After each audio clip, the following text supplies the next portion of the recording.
Hello, everyone, and welcome back to the next lesson in this TLDR of Life course, and the next part within the lesson. With part one, we were reading my blog posts, which go into the second life domain question of why do I believe the things that I do believe? And life domain number one for me was career.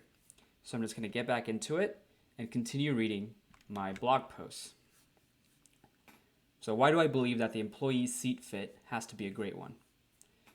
Why do I believe that the seat employee fit has to be an immaculate one? I think because I've seen situations where that hasn't been the case and seen the results.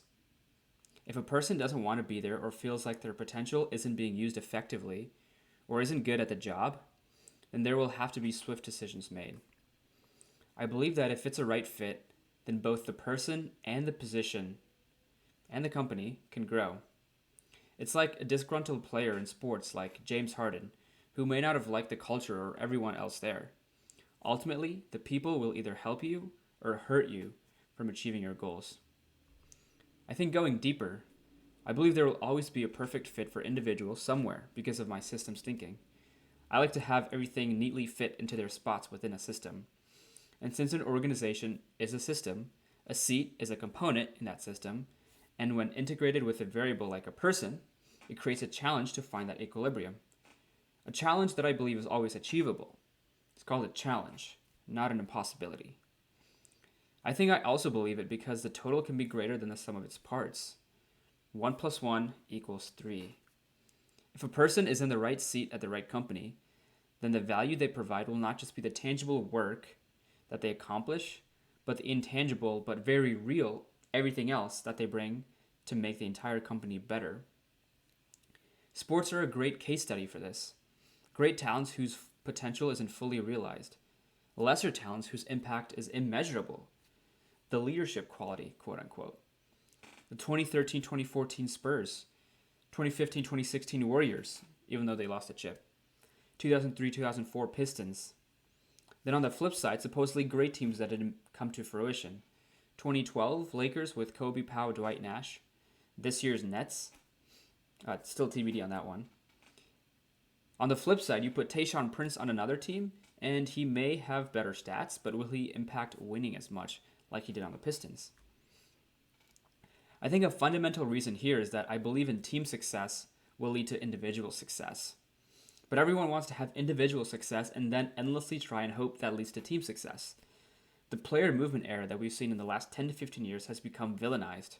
But if players who don't see a future of team success with their current team move to a different team via trade or free agency or what have you, then why should they be persecuted to join a team that has a better chance of winning a championship? If that's the case, then that should apply to all industries, including, ironically enough, the sports media one. The people who criticize those like Kevin Durant or LeBron or Harden on networks like ESPN, Fox Sports, etc., are the same people who grew their careers from local media to regional to a recognizable brand name nationally. If they were consistent with their views, then they themselves should have stayed loyal to the first company that gave them a job, even if they didn't see much company success or personal or professional growth or inspiring leaders or great teammates there. On the topic of superstars combining to form super teams, why not? No one bats an eye when on the organizational level, this happens all the time. There's a whole industry of it called mergers and acquisitions. When a company is ready to hire a new CEO or new CTO, they bring in someone who they believe will give them the best chance of success. In business, it's usually money. In sports, it's championships. And money. Here's the downside of sports type of thinking if it's applied to the career. In sports, only one team wins a championship every year. That necessarily means that every other team lost, or at least didn't win a championship. It's the extreme end of a zero-sum game spectrum. But when we apply that to business, it's a very dangerous game that we're playing. We want to join a winning company by external measures, i.e. brand name, prestige, market cap, salary, position, etc. But a winning company is really any company that you help make better with your presence and involvement. You being a part of a company that may have individual parts that individually add up to 15, but collectively add up to 20. That is a winning company. Because not only are you helping others grow, you're growing yourself. And that's what it's about. Did I realize my potential? Did I help others realize their potential? So why do I believe that the seat employee fit has to be a great one? Because I believe that the company is there for us to realize our potential, others to realize their potential, and all of us to realize our enhanced collective potential. Next blog post from February 19th. Why do I believe that a company hiring me should be their best decision ever? Why do I believe that a company hiring me should be their best decision ever? I think every company should believe that every employee makes a valuable contribution. Let's be honest, some people are just there, mainly larger companies, to just fill seats and have a title, to be there for a year or two, then find another job, then do the same thing and keep bouncing around. Now, if the person is happy with that, then more power to them. But if they keep going from one to the next, hoping that the next place will give them more happiness because of more money or a higher position or a better LinkedIn resume for their next job, then they're going to be searching for happiness for a while. Me in my position now as someone who's not on the leadership team is a valuable vantage point to have. I have to think both very tactically and granularly about my initiatives while thinking 30,000 feet high with where Laundrolab marketing and branding as a whole are heading and where they can be in 5 years. Having a quote-unquote full stack perspective of that is going to be immensely valuable because when the co-founders and other leaders of the company are focused on higher level things, I can help connect the gaps. I guess I still haven't answered the question though. I think it comes to me not feeling valued enough at Capgemini. If I or anyone feels like they're just a cog in a wheel, then no matter how much effort I put in, the results may not show. At a project at Cap, the revenue will still be there, so it's hard to feel like you're making an impact. So if people can feel like they're making an impact on the company and ultimately people's lives, then the company being a vehicle for the person's growth is definitely worthwhile. So here the employee doesn't serve the company. The company serves the employee, in addition to the customer. Well, let's flip to thinking that we do things for our employer. All the employers exist for us to grow as human beings. They serve us. So why do I believe that a company hiring me should be their best decision ever? To make every employee feel accepted, valued, and to realize that companies are there for our growth. All right, moving along here. Next blog post from February 20th. Why do I believe that HR could be the most important function at a company? Why do I believe that HR could be the most important department at a company? So if we believe that people are greater than processes, then we must also prioritize people over products and services because those business processes deliver a product or a service. But it's people who build the processes and people who execute the processes and people who are impacted by those products and services.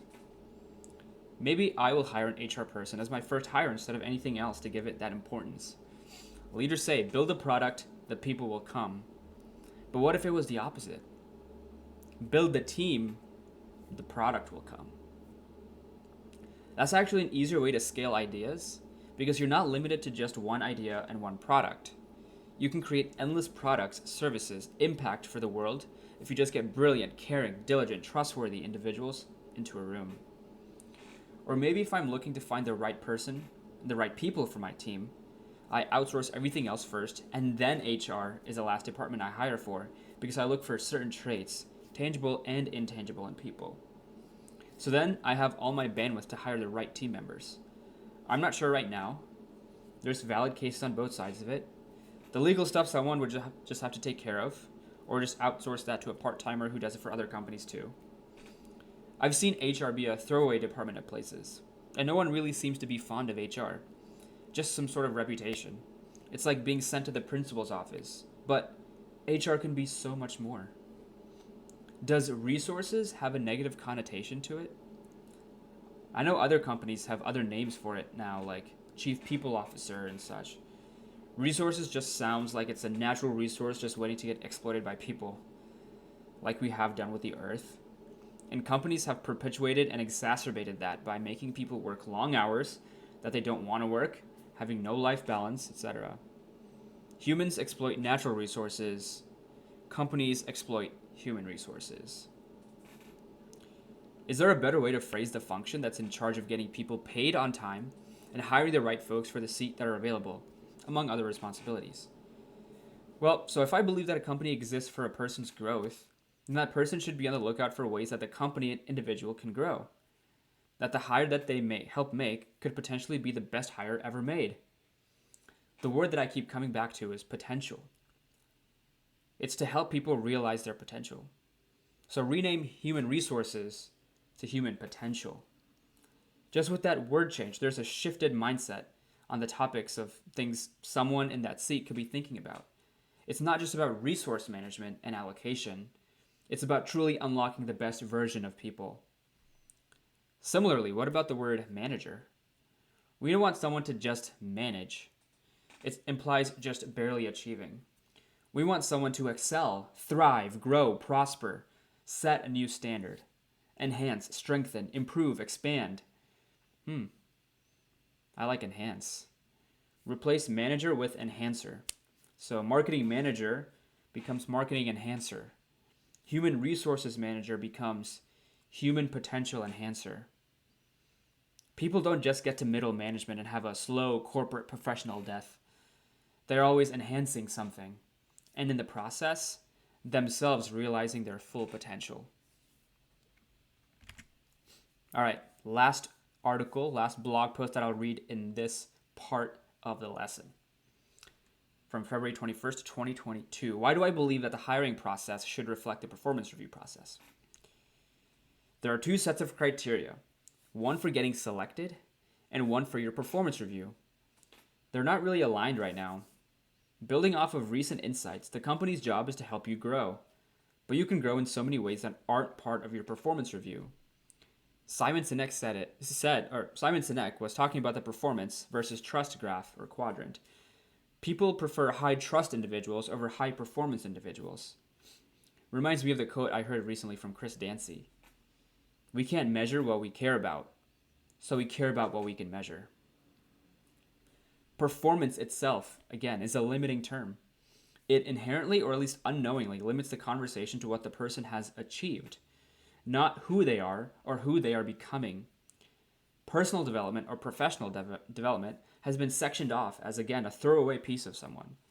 But to perform better for the company, there are many things that can go into that. And you can't elicit all the information you need in an interview, whether it's a behavioral, case study, technical, or any other type. If we look at trust as more important than performance, then how are you going to get that in just some staged discussions? If I say that questions are the best way to find out how a person thinks, then what if I ask them to keep asking me questions? But the performance review can be renamed to something like potential realization. It'll be more geared towards growth. It'll ideally be something that's reviewed every week.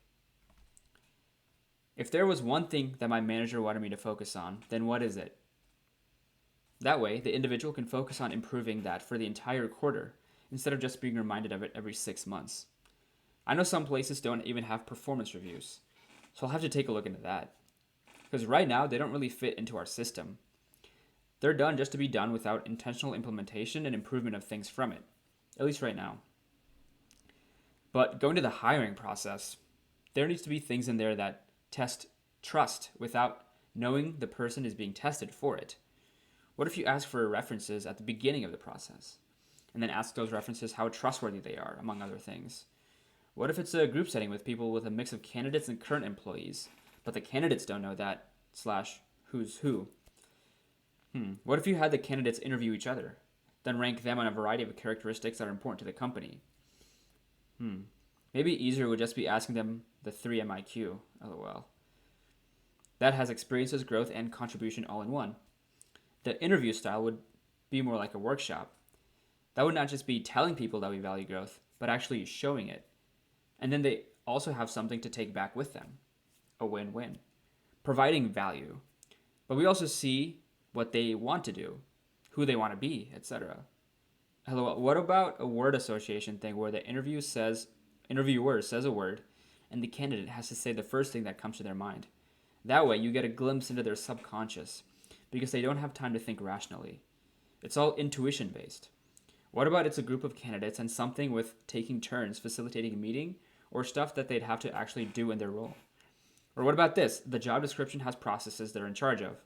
They have to create ways of making the current process better. What about QAing something? Or the interview is a role play with whatever is a relevant thing that they'd be doing. Whatever the activity, though, I think it comes back to a fundamental concept. What qualities are you looking for in the candidate? Having those be defined first is crucial to making those right hires. And those qualities then have to tie in with the performance review, potential realization session somehow. Sorry, not the performance review, but they have to tie in with the potential realization session somehow. I'm not sure I answered the original question at all, but at least I got a lot of ideas to play around with now. So those were the next 4 blog posts I had written about it. Again, I'm going very deep and hope you are going very deep as well. Looking back to your list of things that you wrote down in answering the first question about your life domain of what do I believe. Remember, so I made a list of all those things, and I hope you're going one by one and asking yourself, why do I believe this? Why do I believe this? Right? So again, we're going to be continuing this in part 3. There's a lot of these. So continue going deep, just like I am, and I will see you in the next part of this lesson.